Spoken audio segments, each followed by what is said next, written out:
Welcome to simple world of Sanskrit. ഇന്ന് 7ാം ക്ലാസ്സിലെ രണ്ടാമത്തെ പാഠമായ സഫല കർമ്മധീരത എന്ന പാഠഭാഗവുമായി ബന്ധപ്പെട്ട പഠന പ്രവർത്തനങ്ങളാണ് ചർച്ച ചെയ്യാൻ പോകുന്നത്. ഒന്നാം പ്രവർത്തനമായി കാണുന്നത് പാഠഭാഗം ഭാവാനുസാരം പഠതു.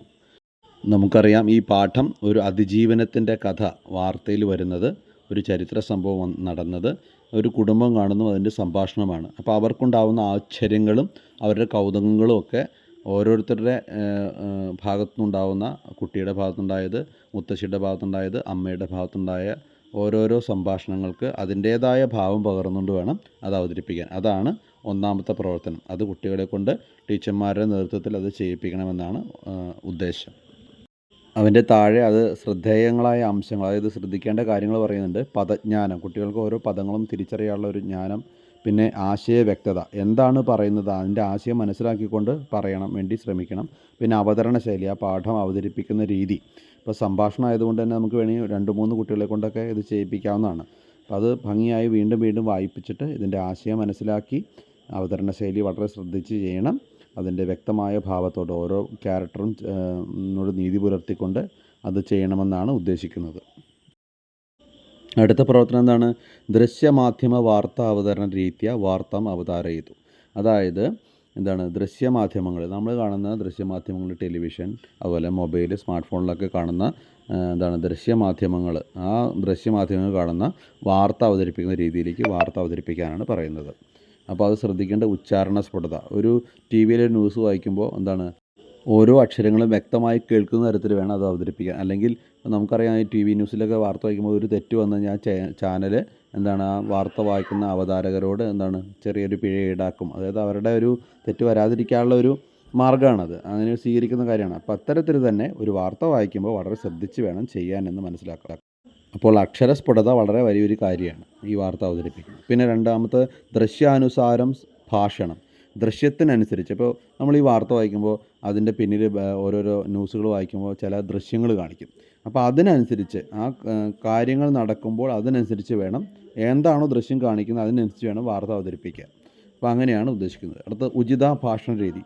ഉചിതമായ വാർത്തകൾക്ക് പറ്റിയ ഭാഷണ രീതി ആയിരിക്കാം പ്രയോഗിക്കേണ്ടത്. പറയേണ്ട രീതിയിൽ, വാർത്ത പറയുന്ന രീതിയിൽ വേണം അത് ചെയ്യാൻ.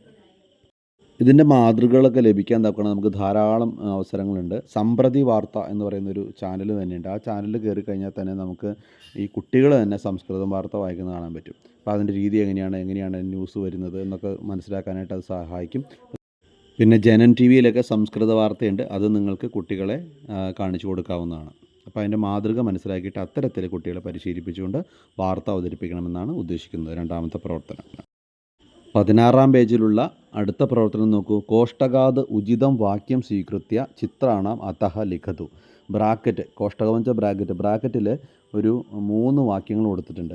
ആ വാക്യങ്ങൾ താഴെ നൽകിയിരിക്കുന്ന ചിത്രത്തിനനുസരിച്ച്, ചിത്രം ശരിക്കും നോക്കിയിട്ട് ആ ചിത്രത്തിൽ എന്താണോ അവിടെ താഴെ കൊടുക്കേണ്ടത് അതിൻ്റെ വാക്കുകൾ തന്നെയാണ് നമ്മൾ ബ്രാക്കറ്റിൽ കാണുന്നത്. ശരിയായ വാക്കുകൾ ശരിയായ ചിത്രത്തിന് താഴെ എഴുതണമെന്നാണ് ഉദ്ദേശിക്കുന്നത്. നമുക്ക് നോക്കാം എന്തൊക്കെയാണ് അവിടെ എഴുതിയിരിക്കുന്നതെന്ന് നോക്കാം. ബ്രാക്കറ്റിൽ ആദ്യം കാണുന്ന ജലോപപ്ലവാത് ജനാൻ രക്ഷതി. ജലോപപ്ലവം എന്ന് വെച്ച് കഴിഞ്ഞാൽ വെള്ളപ്പൊക്കം, പ്രളയം. ആ വെള്ളപ്പൊക്കത്തിൽ നിന്നും ജനങ്ങളെ രക്ഷിക്കുന്നു. അപ്പോൾ അത് കാണുമ്പോൾ തന്നെ ചിത്രം നമുക്ക് കാണുമ്പോൾ തന്നെ മനസ്സിലാവും. 3-ാമത്തെ ചിത്രമാണ്, അതിൻ്റെ അടിയിലാണ് അത് എഴുതേണ്ടത്. അടുത്തത് മാർഗമധ്യേ പതിതം വൃക്ഷം ചിനത്തി. അതായത് വഴിയുടെ നടുക്ക് വീണിരിക്കുന്ന വൃക്ഷം, അതിനെ ചിനത്തി, അതിനെ മുറിച്ചു മാറ്റുകയാണ്. അപ്പോൾ അത് 1-ാമത്തെ ചിത്രമാണ്, അതിൻ്റെ അടിയിൽ എഴുതണം. അടുത്ത ദ്വിചക്രികാതഃ പതിതാം ബാലികാം രക്ഷതി. ദ്വിചക്രികാതഃ, അതായത് അതിൽ നിന്നും, പഞ്ചമി വിഭക്തിയാണ്, സൈക്കിളിൽ നിന്നും വീണ ബാലികയെ രക്ഷിക്കുന്നു. അപ്പോൾ അത് നടുക്കത്തെ ചിത്രമാണ്. അങ്ങനെ അതിനെ 3 ക്രമത്തിൽ അടിയിൽ കൊടുക്കണമെന്നാണ് ഉദ്ദേശിക്കുന്നത്. അടുത്ത പ്രവർത്തനം എന്താണെന്ന് നോക്കൂ. സൂചനാനുസാരം ലിഖതു. സൂചന പോലെ എഴുതാനാണ്. യഥാ, എങ്ങനെയാണ്? ധാവതി അഥാവത്. എന്താ അവിടെ കൊടുത്തിരിക്കുന്നത്? ധാവതി, അതായത് ലട്ട് ലകാരം വർത്തമാനകാലത്തിലാണ്, ഓടുന്നു. അഥാവത് ഓടി എന്നർത്ഥം, ലങ് ലകാരം ഭൂതകാലത്തിൽ. അതുപോലെ തന്നെ ഭവതി ആകുന്നു, അഭവത് അങ്ങനെ സംഭവിച്ചു അല്ലെങ്കിൽ അങ്ങനെ ആയി എന്നർത്ഥം. അടുത്തത് അച്ചലതെന്ന് വലതുവശത്തെ കൊടുത്തതാണ്, അതായത് ഭൂതകാലത്തിൻ്റെ ലങ്ങിൻ്റെ വശത്താണ് അച്ചലതെന്ന് കൊടുത്തിരിക്കുന്നത്. അപ്പോൾ അതിൻ്റെ ആദ്യത്തെ രൂപം, ലട്ട് രൂപം എന്താണ് നമ്മൾ എഴുതേണ്ടത്? ചലതി എന്നവിടെ എഴുതണം. അപ്പോൾ അടുത്തത് പഠതി എന്ന് ഇടതുവശത്ത് ലെട്ടിൻ്റെ അവിടെ എന്താണ് വർത്തമാനകാലത്തിൻ്റെ അവിടെ എഴുതിയിരിക്കുന്നു, അതിൻ്റെ രൂപം എഴുതിയിരിക്കുന്നു. അപ്പോൾ നമ്മൾ അത് പഠിച്ചു എന്നർത്ഥം വരുന്ന അപഠത്. ഞാൻ മുമ്പ് മറ്റൊരു വീഡിയോയിൽ പറഞ്ഞിട്ടുണ്ട്, ശരിക്കും പഠതി എന്ന് വെച്ചാൽ വായിച്ചു എന്നാണ് അർത്ഥം, വായിക്കുക എന്നാണ് അർത്ഥം. അപ്പോൾ അപഠത് വായിച്ചു. അപ്പോൾ ഇത് ഭംഗിയായിട്ട് മനസ്സിലാക്കാനായിട്ട് അതിൻ്റെ രൂപം ഒന്ന് കൊടുക്കുന്നുണ്ട്. കൂടാതെ ഇതെങ്ങനെ എളുപ്പത്തിൽ പഠിക്കാം അതിന് വേണ്ടിയിട്ടൊരു ലിങ്ക് ഞാൻ താഴെ നൽകുന്നുണ്ട്. ആ ലിങ്കിൽ എളുപ്പത്തിൽ ഈ ലകാരങ്ങളെ പരസ്പരം അറിയാനുള്ളൊരു പാട്ട് അതിനകത്തുണ്ടാവും. നിങ്ങൾ രസകരമായിട്ട് അത് കേട്ട് പഠിക്കുകയും ചെയ്യാം, കുട്ടികളെ പഠിപ്പിക്കാനും സാധിക്കും. ഇങ്ങനെയാണ് ആ രൂപം.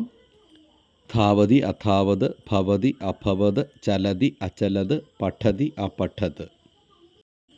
ഞാൻ മുമ്പ് പറഞ്ഞ പോലെ ഇത് പഠിപ്പിക്കാനുള്ള ഒരു വീഡിയോ ഈ ഇതിൻ്റെ താഴെ ലിങ്ക് കമൻറ്റ് ബോക്സിൽ ലിങ്ക് ആയിട്ട് കൊടുക്കുന്നുണ്ട്.